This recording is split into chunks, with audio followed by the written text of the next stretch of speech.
Welcome in. This is Chiefs Chase. My name is Mike Bassano. Thank you so much for joining me here on a Thanksgiving week edition of the Mid-Week Blitz. One-on-one. Mahomes passes, and it's caught. What a catch by Rice. Now spins around Ward and falls at the 25. The Midweek Blitz is where we break down everything Kansas City Chiefs and look around the NFL and get you ready for the upcoming game. This week is on Thanksgiving. Chiefs, Cowboys, two teams that last week could have gone sub 500. They were both in must-win games, and they both came back in dramatic fashion to win those games.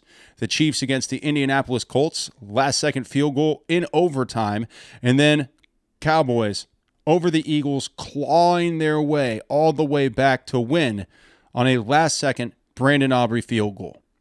This is a collision course of two teams that you could say have underachieved a little bit this year, but they've also had to fight through some amazing adversity. We'll dive into that here in just a second, but a couple things, big picture, for the Chiefs to touch on before we get to that game. First and foremost, the Chiefs are the most dangerous team in the NFL because they're unpredictable. You don't know which Chiefs team you're going to get each week. They've lost only by one score the whole year, which means the chances of your team blowing out the Chiefs are very minuscule. That means you have to play a full 60 minutes to beat them, and they've won games in every which way. They can hand the ball to Kareem Hunt 30 times. They can have Mahomes throw the ball all over the field. They've won defensive battles, and they've blown teams out. When you look at the championship pedigree, Patrick Mahomes, Andy Reid, 5 AFC championships, 3 Super Bowl trophies. That's a team that nobody wants to go against. So the most dangerous team in the NFL is the team that you can't really prepare for because it doesn't matter what you try to take away. They have another option. Another thing, I think it's interesting to bring this up because a big question is, why did the Chiefs struggle early this year? Why did they struggle in close games? And I think the answer is pretty clear, even if it is painful to admit. The Chiefs dealt with a Super Bowl hangover all year, losing to the Philadelphia Eagles the way it happened. It was painful. And most teams, when they lose a Super Bowl, they come out the next year and they have a Super Bowl hangover. And sometimes they never get over it. They just stay in bed all day. But other teams take their Tylenol. They take their Advil. They have the hair of the dog, and then they can come back later in the season. And that's what the Chiefs proved they can do against the Indianapolis Colts. That was their shot of tequila that's going to get the Chiefs right. And now we're going to see a different team going forward, one that has shaken the hangover from the loss against the Philadelphia Eagles in New Orleans and can go forward with the fire and the competitive spirit that we saw in their first one-score win in overtime against the Indianapolis Colts. Carrying that momentum into Dallas, it's going to be everything for this team, and it's going to mean the absolute world. So let's dive in. How do you beat the Cowboys? You beat the Cowboys with play action. It's where the NFL is going. This sit back and throw the ball all over the field, West Coast offense, it's on the outs. The NFL is a consistently changing organism. What works this year might not work next year. It might not work the year after that. So the running game has taken a significant increase in importance in the NFL. We're seeing more teams play under center. We're seeing more teams use the run game to set up the passing game. We saw the Chiefs do that against the Indianapolis Colts. The same thing needs to be done to beat the Dallas Cowboys, because not only do you beat up that defense, which the Cowboys defense, it's better as of late, but it's still suspect. Running it right down their throat. That's still the best way to beat the Cowboys. Even with Quinnen Williams really helping that defensive line, They still have weaknesses there. That's where you attack, and then you pass out of play action. It's the best way to beat the Cowboys. But even then, it's going to be hard. Yeah, well, it starts up front with them. That front brings it. You saw that the other night. So that's real. Eagles have a good offensive line. It's a great challenge for our offensive line, and they're legit there. Yeah. The X factor of this game, George Pickens. How healthy is he? He has the knee injury. Did not practice early this week, and it's only 4 days. If George Pickens can play, this entire game changes. And we're going to be sitting there going, oh no, because Pickens is such a game breaker. And CeeDee Lamb on the other side, we'll get to him in a minute. But what George Pickens has done this year, I can't believe Pittsburgh ever let him go. I'm still scratching my head about how George Pickens ended up with the Dallas Cowboys, because he is just too good of a wide receiver. If you have him in your organization, you keep him. Everybody has an issue with these guys in their personalities, whether it's Stephon Diggs in Minnesota or Stephon Diggs in Buffalo or Stephon Diggs in Houston. But when you find the right place, like Stephon Diggs in New England or George Pickens, who was a problem in Pittsburgh, but in Dallas, he's carrying that offense a lot of the time, him and Javonte Williams. Finding the right situation oftentimes is the most important thing for a player. And George Pickens has clearly found the right situation in Dallas. More on his knee coming up here just a little bit. The Chiefs will need a big game from both George Karlaftis and Chris Jones. Period. Dak Prescott, if he has time or you can't contain him in the pocket, he can play MVP level football. And he's done that for years. You have to get after him fast, early. And that's where Chris Jones, who has had a much better last couple of games, and furious George Karlaftis really are going to come into play. Some of those blitz packages that worked on Daniel Jones, they won't work against Dak Prescott. So you have to really rely on your front four to get into the backfield and wreak havoc. That's where Chris Jones and George Karlaftis are going to be so incredibly important for this team. And also guys like Ashton Gelati, Mike Dana, Mike Pennell, list goes on. But the best two pass rushers you have, and Chris Jones and George Karlaftis, have got to get home on Dak Prescott. And not just get to him, but contain him. Because if you let Prescott evade the pocket, throw on the run, you're screwed.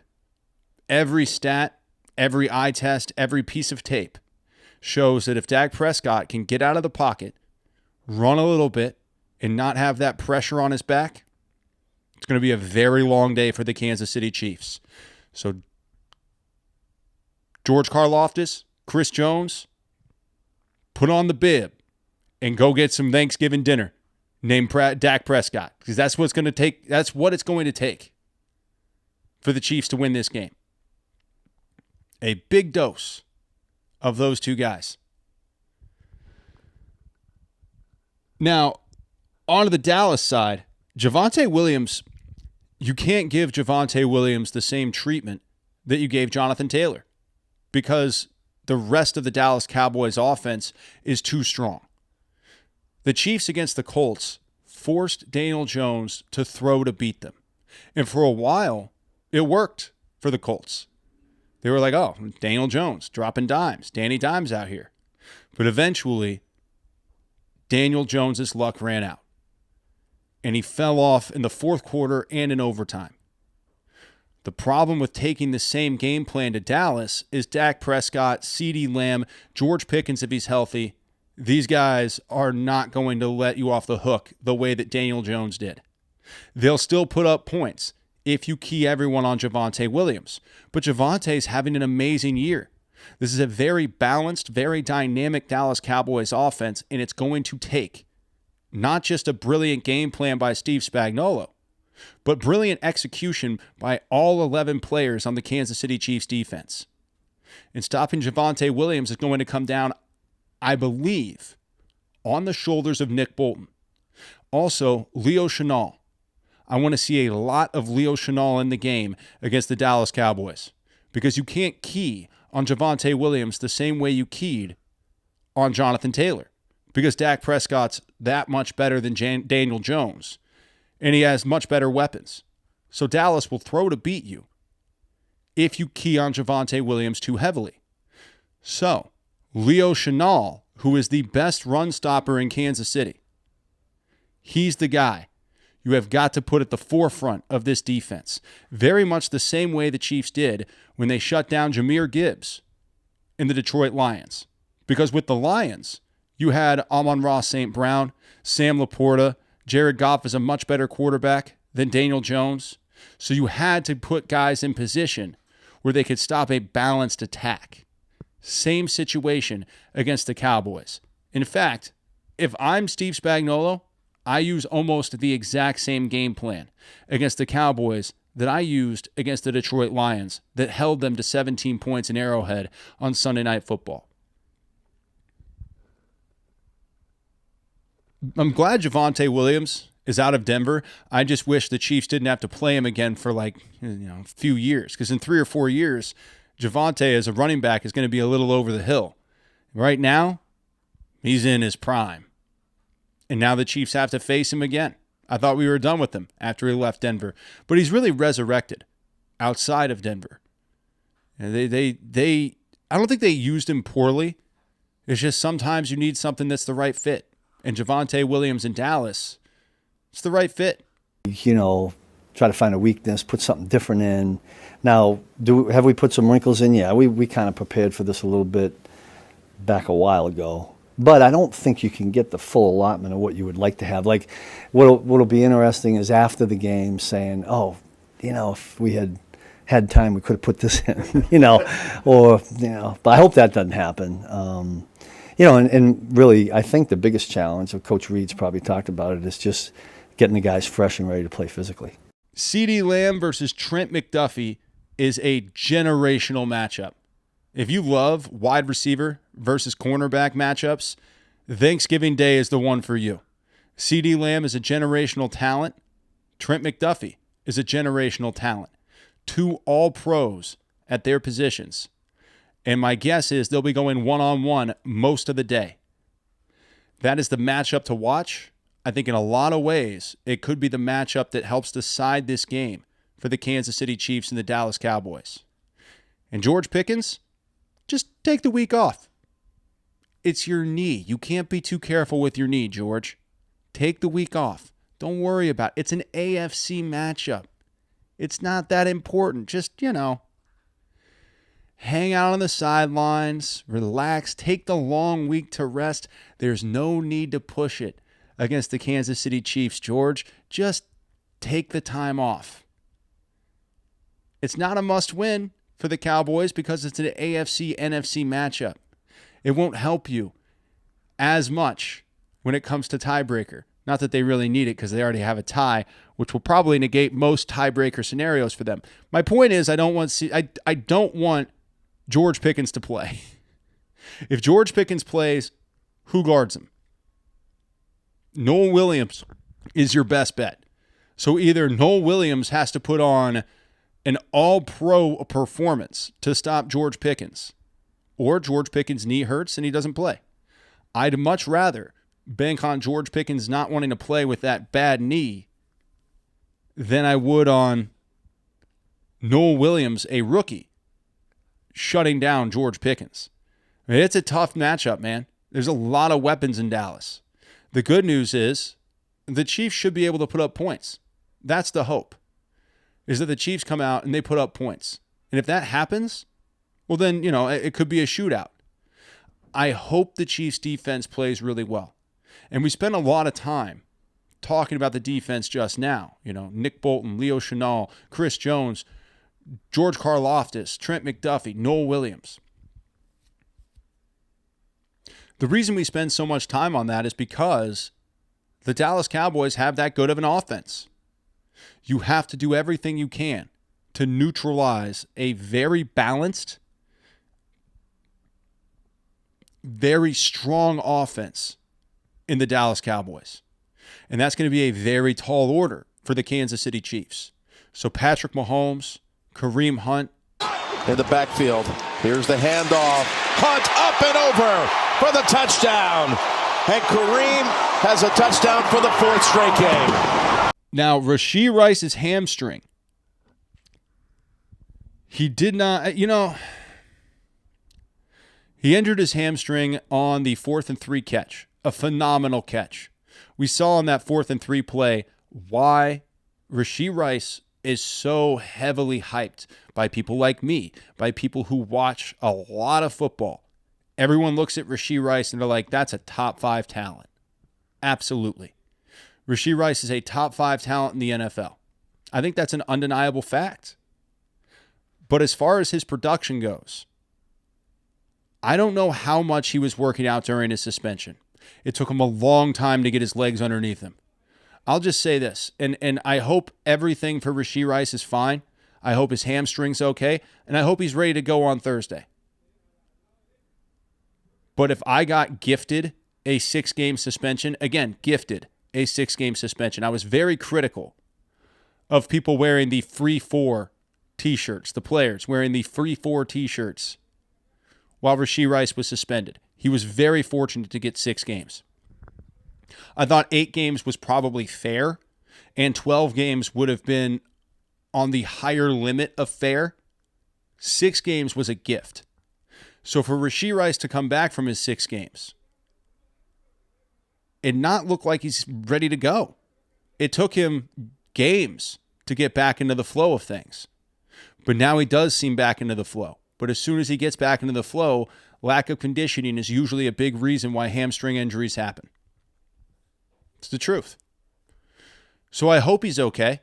If he's not, I think it's probably on him. Do the right things when you're suspended. And based on the evidence we have of somebody who took 4 games to get right and then pulled his hamstring when he finally actually took on a big load in a game, like a number 1 wide receiver is supposed to. Like, oh, it's 8 catches. Yeah. That's what a number 1 wide... Go talk to Jamar Chase when he's not spitting on someone. That's how wide receivers who are number 1 get used. You got to be ready for that. And if you're not ready for that, well, then you shouldn't want to be paid like a number 1 wide receiver. You shouldn't want to be used like a number 1 wide receiver. So Rashee Rice has got to get better at his conditioning. That's just without question. What he was in the first 4 games from his suspension and what he was finally when he got his legs back underneath him, boom, hamstring goes. All of that indicates poor conditioning. Get him a trainer.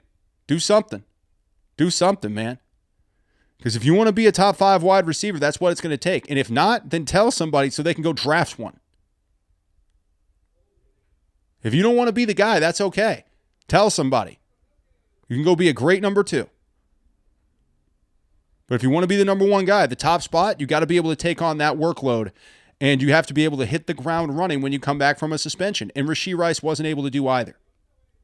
So hopefully his hamstring's okay, but it is frustrating because it took 5 weeks for the guy to break a tackle. He finally does, and he pulls his hamstring. So that is frustrating for a guy who was gifted a 6-game suspension, which should have been much more than that. So Rashee Rice, get right. That's what's up. I mean, that's it.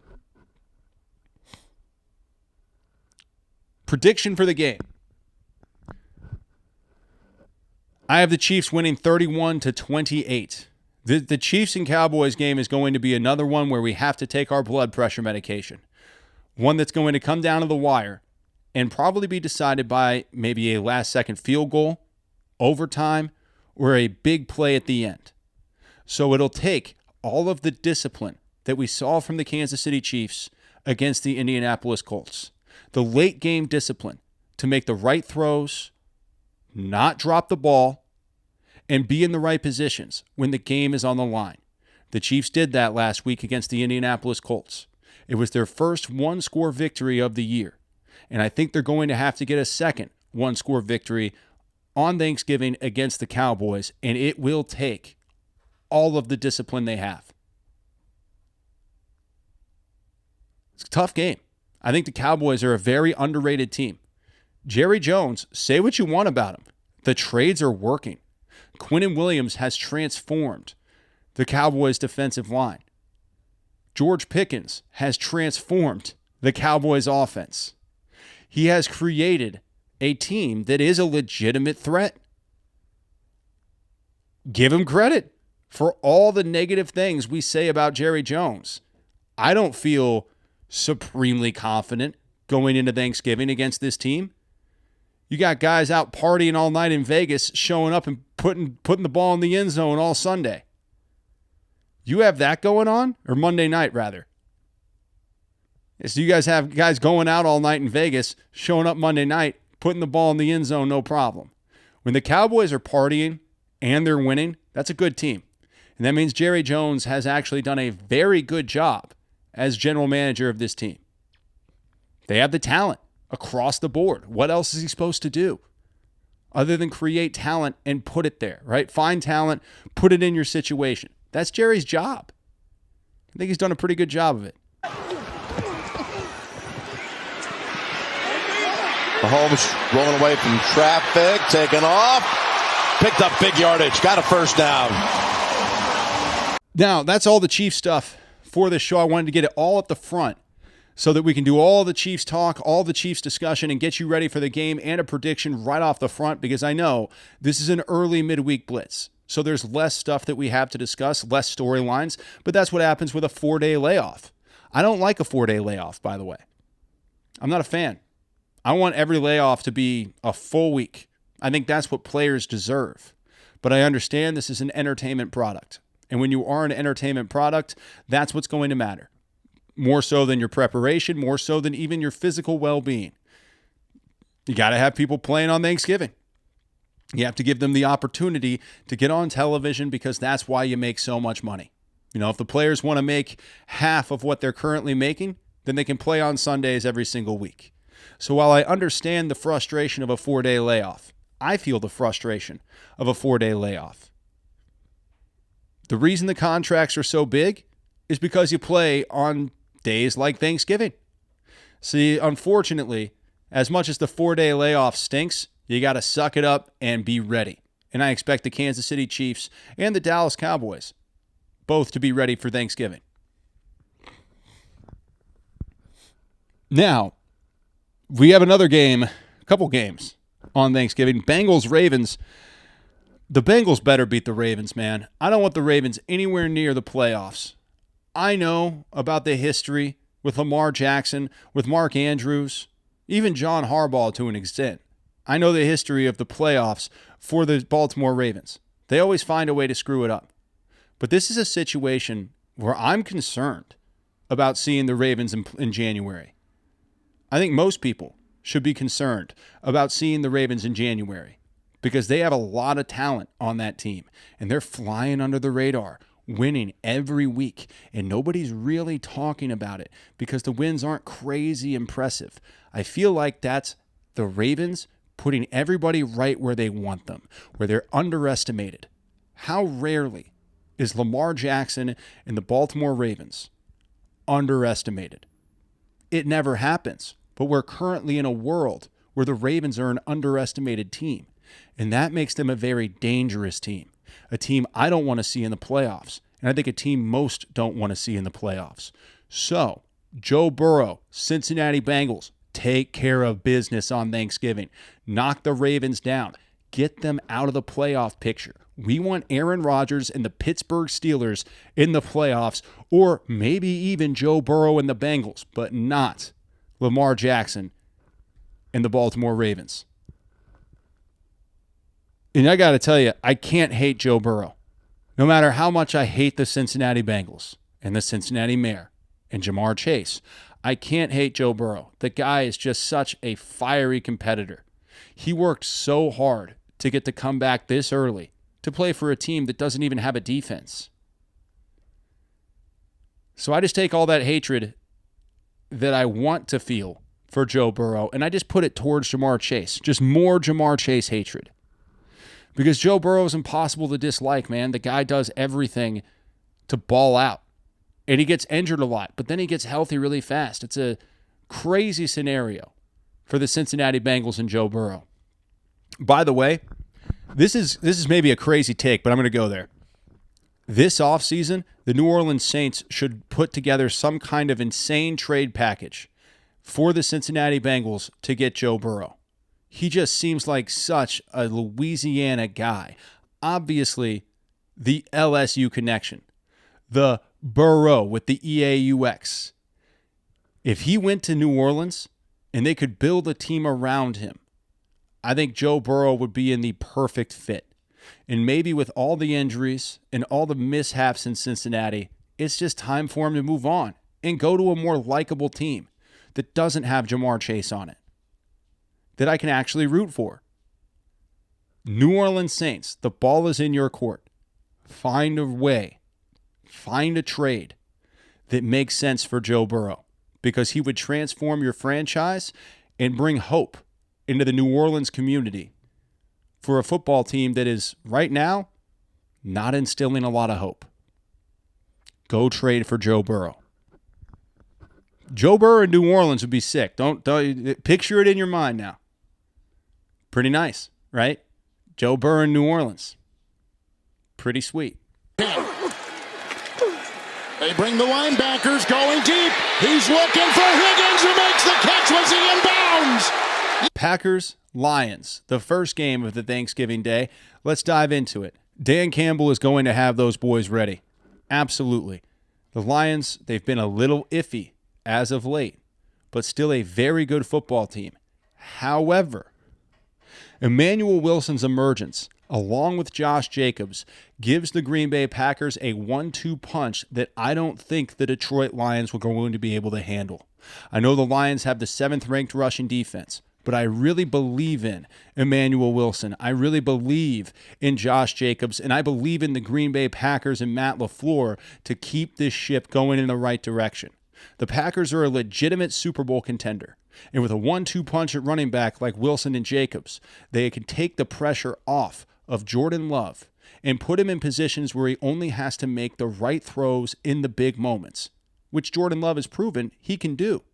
So as good as the Lions are defensively, 7th in the NFL against the rush, I still believe the Green Bay Packers go into this Thanksgiving Day game and they beat the Detroit Lions, moving up in the NFC North. Maybe not winning it because the Bears look like they're on a crazy track right now, but definitely putting themselves in a position where they can make a nice run in the wild card, because the Packers are, in my mind, a legitimate Super Bowl contender. And a lot of people will disagree with that. I know losing Tucker Kraft hurt a lot, but they seem to have made up for that offensively, and defensively they're a very strong team. Add in Matt LaFleur, who is a more than capable head coach. The Packers have every reason to believe they're going to win on Thanksgiving, get into the playoffs, and once that happens, you're in the tournament, baby. Make your run. I think that's it I got on that, right? Yeah, I'll say this, it'll be a brutal game. The Lions and the Packers, brutal. It's going to be a brutal matchup. That's the NFC North, though. The NFC North has always been brutal. And this Packers and Lions matchup, I don't see being any different. It's going to be a fight out there, man. It's going to be an absolute fight. Watch Brian Branch. He likes to take the cheap shots. A few more things to get to here on the Midweek Blitz. Let's start with this. Ben Johnson deserves a lot of credit for the transformation of the Chicago Bears and of Caleb Williams. If you watched the Bears last year, then you know Caleb Williams was a really good quarterback already. He had all the arm talent, the mobility, the poise. He had everything.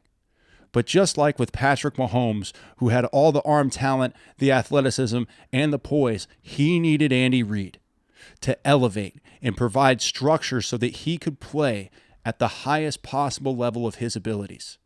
This season, we've seen Ben Johnson transform Caleb Williams to take all that amazing talent and provide a structure that gives Williams a chance to be even more successful than even Williams probably ever thought imaginable.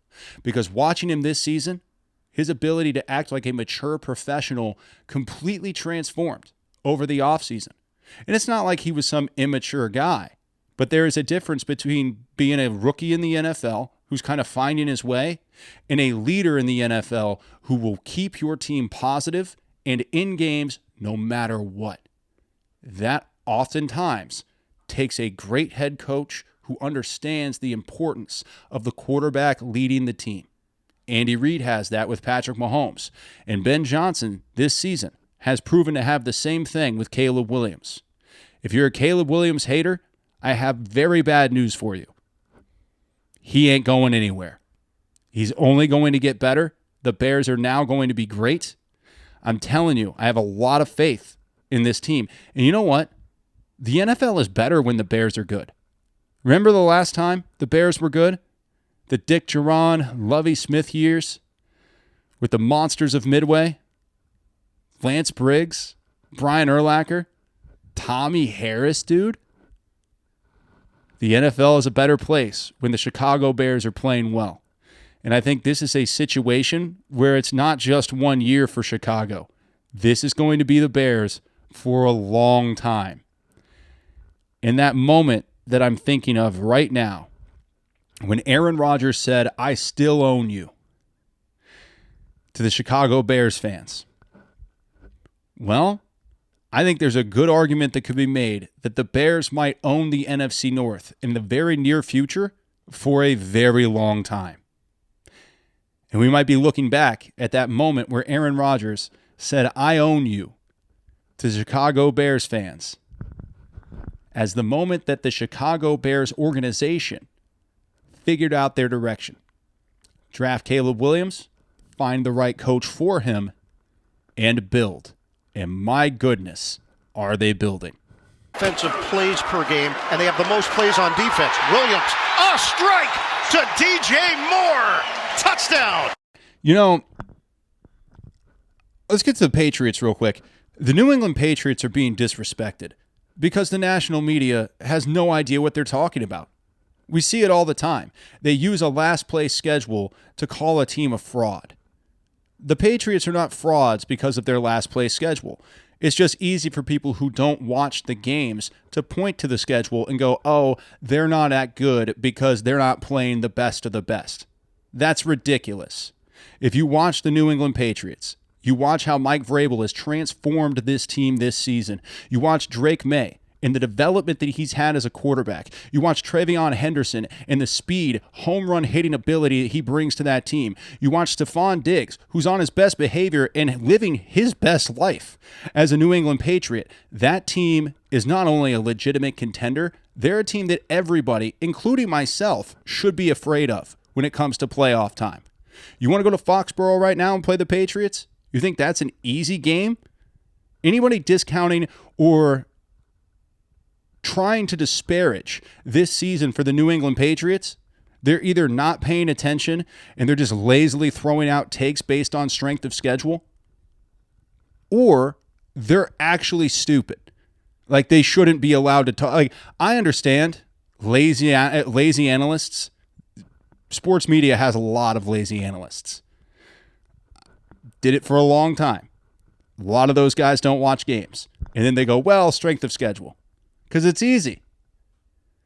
I can look at anybody's strength of schedule and go, well, they're not playing enough teams. But if you actually watch the New England Patriots, you know that this team has every single piece for a new run for a long time. People call the Chiefs old. They're not. Patrick Mahomes is 30. The Chiefs are going to be there. The issue is becoming in the AFC that there are other teams catching up. The Broncos with Bo Nix, the Patriots with Drake May. These are teams that are starting to gain ground on the Chiefs. It's hard to dominate a conference for 8 years, and the Chiefs have done it with a better dynasty than the Dallas Cowboys in the 90s and a more decorated quarterback than most dynasty quarterbacks. And it's far from over, but it will get harder. It got harder for the Patriots. right? They had a run with 3 Super Bowls in the early to mid 2000s. Then they had 10 years of not winning one. Patriots fans like to call it a 20-year dynasty. They're wrong. It's 2 5-year dynasties. If you want to be real about it, it's 2 5-year dynasties for the Patriots, which is incredibly impressive. The Chiefs right now are on an 8-year run because they've been in the AFC Championship game every year for 8 years. That's an 8-year dynasty with 3 Super Bowls, 1 and 5 Super Bowl appearances, already surpassing the Dallas Cowboys of the 90s. That's why Troy Aikman hates them so much. You ever notice that Troy Aikman hates the Kansas City Chiefs? Do you know why that is? Because the Chiefs have already surpassed the Dallas Cowboys dynasty. They've already left Troy Aikman, Emmitt Smith, and Michael Irvin in the dust. Because of that, Troy Aikman has a lot of jealousy issues when it comes to Patrick Mahomes. He once said, yeah, talk to me when he has 33% of my Super Bowl trophies. Well, now he has 100% of your Super Bowl trophies and dwarfs you in every statistical category. So it's not shocking to me that Troy Aikman hates Patrick Mahomes because the Chiefs dynasty has already surpassed the Cowboys dynasty by a very significant margin. And Patrick Mahomes carried the Chiefs to that dynasty, whereas Troy Aikman was carried by the best offensive line in the NFL, the best defense in the NFL, and one of, because of Barry Sanders' existence, the best running backs in the NFL, Emmitt Smith. You take those things away, Troy Aikman might as well be Bubby Brister, because that was about his talent level. For the record, I still wish Bubby Brister was the quarterback in Denver. Every single time I watch Bo Nix play, I'm like, God, bring back Bubby. It's the truth. I really do think that. It's a blitz. Stepping up and heaving it, and Worthy makes the catch. And they're in field goal. I have a question. How is Shedeur Sanders arrogant, but J.J. McCarthy, a.k.a. 9, is considered some kind of leader? What's the difference between Shedeur and J.J. that has so many people standing for J.J. McCarthy and calling him a leader while finding reasons to discredit and criticize Shedeur Sanders? Because even when Sanders wins a historic game, the Browns hadn't had a starting quarterback win his first start in 17 attempts, not since 1999, when people were worried about Y2K and their computers going haywire and all the missiles firing at once. Not since then has someone accomplished what Shedeur Sanders accomplished against the Raiders. And people still have a problem with the way that he speaks to the media afterward. They have a problem with the fact it was against the Raiders. People will dig so deep to criticize Shedeur Sanders and call him arrogant. Yet I see guys like J.J. McCarthy acting ridiculous and being called a great leader. So where exactly is that coming from? Explain that one to me. Because Shedeur Sanders has done everything right since getting to Cleveland. He's done everything right since getting sandbagged by the NFL and put in the 5th round to a franchise that doesn't have a chance. But now, Shedeur Sanders, believe it or not, has a chance to create one of the greatest careers in the history of football. If he can turn around the Browns and be the first ever Browns quarterback to carry that franchise to something special, he'll immediately, like Shedeur Sanders is in a unique situation where if he wins a Super Bowl, even one, in Cleveland, he's immediately in the GOAT conversation because of the adversity he was given. And I know, has Shedeur had a lot of adversity in his life? You tell me. He grew up in a 30,000 square foot house. It's wild. But when he was given that adversity by the NFL, he responded like a very strong-willed human being who can win championships and carry a team and change a culture. Before the draft, Shedeur Sanders said that if you want someone to change your culture, draft me. And I think we can all agree that there has never been a franchise in the history of sports that has needed a culture change more than the Cleveland Browns. And now, help is here. Shedeur Sanders is there to change your culture. And I don't care what Kevin Stefanski thinks he knows about football, which can't be that much because he started Dylan Gabriel over Shedeur Sanders for so much of the season. But he has to buy in now to the future of the Cleveland Browns, because that future, undeniably, in every way, is Shedeur Sanders. And I think it's a very bright future in Cleveland. For the first time in a long time, I really believe that. He's showing up to meetings. He's doing all the work. He's being a leader. After the time that Shedeur was thrown in, right? Dylan Gabriel goes down, they throw him in his first snaps in the regular season in the NFL. He didn't play well. He had a million excuses he could have used. A million. He wasn't given reps with the first team. Kevin Stefanski set him up to fail. The NFL set him up to fail. But what did Shedeur do after that game?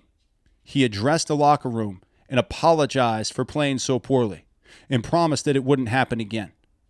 Then he went out the next week in his first ever career start, and he beat the Las Vegas Raiders. Oh, it's just the Raiders. Okay, first quarterback in 17 tries to win his first start for the Browns. That's a culture changer, and that's a leader. And I don't care what the media has to say, and I certainly don't care what Rex Ryan has to say. He has become the certified Shedeur Sanders hater in the media. Where even when Shedeur wins, he goes, you need to say us and we when you win, and then I and me when you lose. Hey, Rex, what team are you coaching? Oh, yeah, now I remember. Nobody. I don't care what any of those people say about Shedeur Sanders as a leader. I believe my eyes, and I believe Myles Garrett, because he has said and illustrated how much of a leader Shedeur Sanders is in that locker room. And I believe my eyes when I see a guy that gets everybody fired up and connects with his teammates when there's a great play. I will stand for Shedeur Sanders because my eyes tell me he's special. And I don't care what everybody else says. I care what I see. Here comes the pressure. Running away from it is Sanders. He's looking long. He's got a man. Caught at the 10-yard line. Bonds. He's down to the 1-yard line. It'll be first and goal for the Browns. He beat Darnay Holmes for 53 yards. Brian Daboll should be banned from the NFL. How dare you start Russell Wilson over Jameis Winston all year to have us have to suffer through dangerous going out there and being an absolutely awful quarterback when you had Jameis Winston, who can be so much fun and also a much better quarterback than Russell. And you made us sit there and watch Russell Wilson? I've wanted Brian Daboll, to be honest, excommunicated from the NFL ever since he was the Chiefs offensive coordinator in 2012, a.k.a. the worst team in Chiefs history, but it was loaded with talent. They went 2-14 and had 6 Pro Bowlers. Make that make sense. Oh, Brian Daboll was coaching the offense. That's how it makes sense. So get Brian Daboll out of here. Take Jameis Winston away from us. Keep him on the bench so you can play Russell Wilson, so you can look like the guy who's smart when you know deep down inside, Brian, you know you're not that smart. You can't be when you're playing Russell Wilson over Jackson Dart and Jameis Winston while they sit over there on the bench, just waiting for an opportunity. But I will say this. The future for the New York Giants is incredibly bright. Think about the pieces they have with Jackson Dart, Cam Scatterbo, Malik Neighbors, and now they're 2-10, which means they will have a top 5 pick in the NFL draft. That team is going to be so stacked next year that the New York Giants have everything in place to knock off the Cowboys, knock off the Eagles, knock off the Commanders, and become one of the elite teams in the NFL and dominate the NFC East for the next 10 to 15 years. It'll be like the Parcells and Lawrence Taylor days, but instead of Phil Simms trying to play quarterback, you got a monster in Jackson Dart who can take games over and be a brilliant leader. Phil was a good leader. I don't want to be too anti-Phil Simms. He says a lot of stuff about the Chiefs that I don't appreciate, but I do want to be fair to him. He was a good leader. But Phil Simms never had the talent of Jackson Dart. Jackson Dart has such an immense level of talent that when he develops along with all of the talent that the Giants are going to be able to put around him, because they've been picking so high for so long. That is a franchise on the come up. And if they get the head coach right, the talent level is so high that the Giants could be a contender as soon as 2026. This has been Chiefs Chase, the midweek blitz. I appreciate you joining me, having a good time with me, and I hope that you have a great Thanksgiving, a great rest of your week. I will not be live for Chiefs Cowboys on Thanksgiving because I'll be with my family, but I will be doing a show from my parents' house. We're going to make it work right after the game. So I will have the post-game Chiefs Chase right here on YouTube, Spotify, or wherever you get your podcasts. So I appreciate you so much for listening. Stay tuned on the socials and have a phenomenal holiday and a great rest of your week.